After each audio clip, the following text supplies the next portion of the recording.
أخيراً صندوق الذهب فتح أبوابه للمصريين، ودلوقتي تقدر تشتري ذهب ب1000 جنيه بس. فيا ترى إيه تفاصيل صندوق الذهب؟ وهل الأفضل الاستثمار فيه ولا شراء الذهب العادي؟ وإيه طريقة تحديد سعر الذهب فيه؟ وتحسب مكسبك إزاي؟ لأول مرة في مصر تم فتح باب الاكتتاب في صندوق الذهب، وده كيان متخصص للاستثمار في المعدن الأصفر. وفي المرحلة الأولى الصندوق مستهدف جمع 10 مليون جنيه مصري من خلال طرح مليون وثيقة بقيمة 10 جنيه. طيب إيه طريقة عمل الصندوق؟ الأفراد أو الشركات بيشتروا الوثائق، والصندوق بياخد الفلوس يشتري بيها ذهب. يعني كل ورقة طالعة من الصندوق في ذهب بيغطيها. وخد بالك شركة إيجي كاش التابعة للبنك المركزي هي المسؤولة عن تخزين الذهب وتأمينه.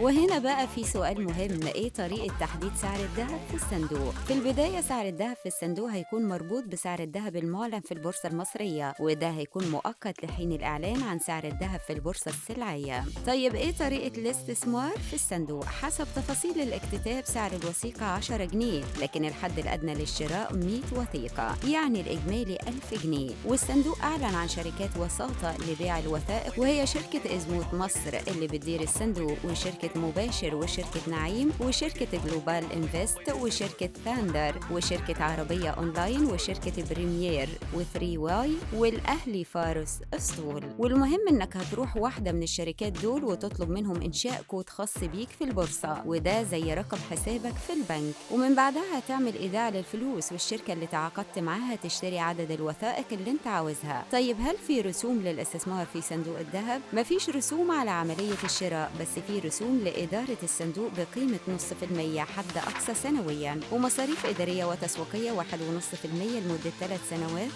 بس خلي بالك في رسوم على البيع، وده ياخدنا لأهم سؤال، إزاي تكسب من صندوق الذهب؟ المكسب مرهون بسعر الذهب، يعني لو سعر الذهب عالي سعر الوثيقة بيزيد، ومكسبك هو الفرق بين سعر شراء وبيع الوثيقة. وهنا في سؤال مهم، إيه نوع الاسترداد؟ حسب الصندوق متاح الاسترداد النقدي أو العيني، يعني من حقك تاخد أرباحك كاش أو ذهب، بس خلي بالك عشان الاسترداد يكون ذهب يبقى لازم قيمة الوثائق وقت البيع تغطي قيمة 50 جرام ذهب عيار 24، والشراء أو الاسترداد هيكون كل اثنين وخميس من الأسبوع. وآخر سؤال بقى، هل شراء الاستثمار في صندوق الذهب أفضل ولا شراء الذهب التقليدي؟ صندوق الذهب هيكون اختيار مناسب ليك لو معاك مبلغ قليل مش كافي لشراء جرامات الذهب فوراً، أو حتى خايف تشتري عشان مش عارف تشيل الذهب في أمان. ودلوقتي بقى قول لنا رأيك في قرار إنشاء صندوق للاستثمار في الذهب.